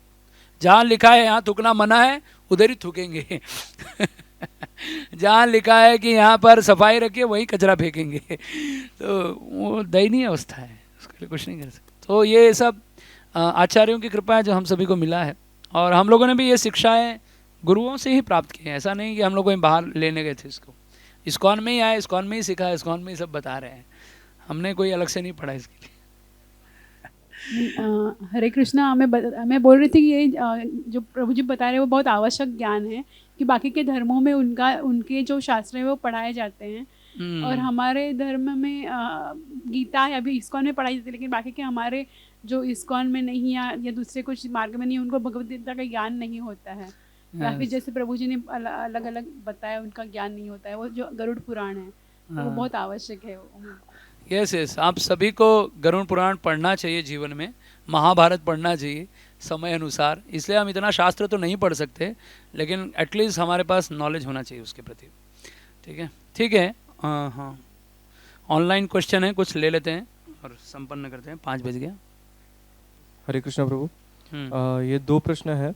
प्रभु जी, क्या कर्ण भेदन संस्कार बॉयज अबव 30 ईयर्स का करवा सकते हैं? हाँ, करा सकते हैं। उनका जिस दिन जो जन्म नक्षत्र है वो जब उनका आएगा तब वे कर्ण भेदन संस्कार कर सकते हैं।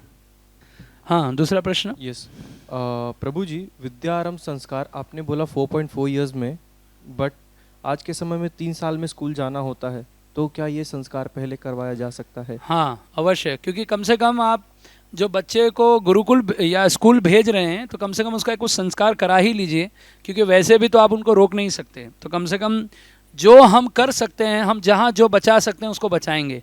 जैसे माता सरस्वती का आशीर्वाद लेंगे, गुरु का आशीर्वाद लेंगे, फिर भले उनका विद्यारंभ संस्कार करा दीजिए। कम से कम एटलीस्ट बच्चे पहली बार भगवान के नाम लिखेंगे, माता सरस्वती की पूजा करेंगे, कुछ श्लोक उच्चारण करेंगे, तो उनको उनका कृपा प्राप्त हो और फिर वो विद्या आरंभ करेंगे तो उनका जीवन में सुख समृद्धि बढ़ेगी। ठीक है, एनी मोर? नो क्वेश्चन प्रभु जी। हरे कृष्णा।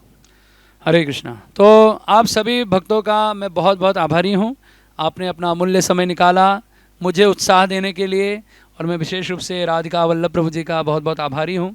और श्री श्री राधा गोपीनाथ मंदिर में श्री श्री राधा गोपीनाथ जी के चरणों में बैठ कर के कुछ बोलने का सुअवसर मिला जीवन में। ऐसा अवसर बड़े भाग्यशाली लोगों को मिलता है, मुझे प्रदान किया भगवान ने और भगवान के शुद्ध भक्तों ने। तो मैं सभी का आभारी हूँ, आप सभी भक्तों का। और विशेष रूप से आप अपने प्रश्नों को तैयार रखिए, जब भी आपको प्रश्न हो आप कृपया पूछ सकते हैं, और कल हम अपना नंबर भी शेयर कर देंगे आप लोगों के साथ में। और साथ ही ये संस्कार शुद्धिकरण के लिए मैं बता रहा हूँ, इसका उद्देश्य एकमात्र यही है कि आप सभी भगवान की भक्ति में आगे बढ़िए। तो ये संस्कार कराने का उद्देश्य केवल कृष्ण को प्राप्त करना है और कुछ नहीं है। तो यही मैसेज, ये अंत का मैसेज है, और कल भी हम इसको और कंटिन्यू करेंगे, लेकिन सबका उद्देश्य केवल कृष्ण भक्ति को प्राप्त करना है और कुछ नहीं है। और मेरे वाणी में बहुत सारी अशुद्धियाँ हैं और कुछ कठोर वचन निकले होंगे तो उसके लिए क्षमा चाहता हूँ। हरे कृष्णा।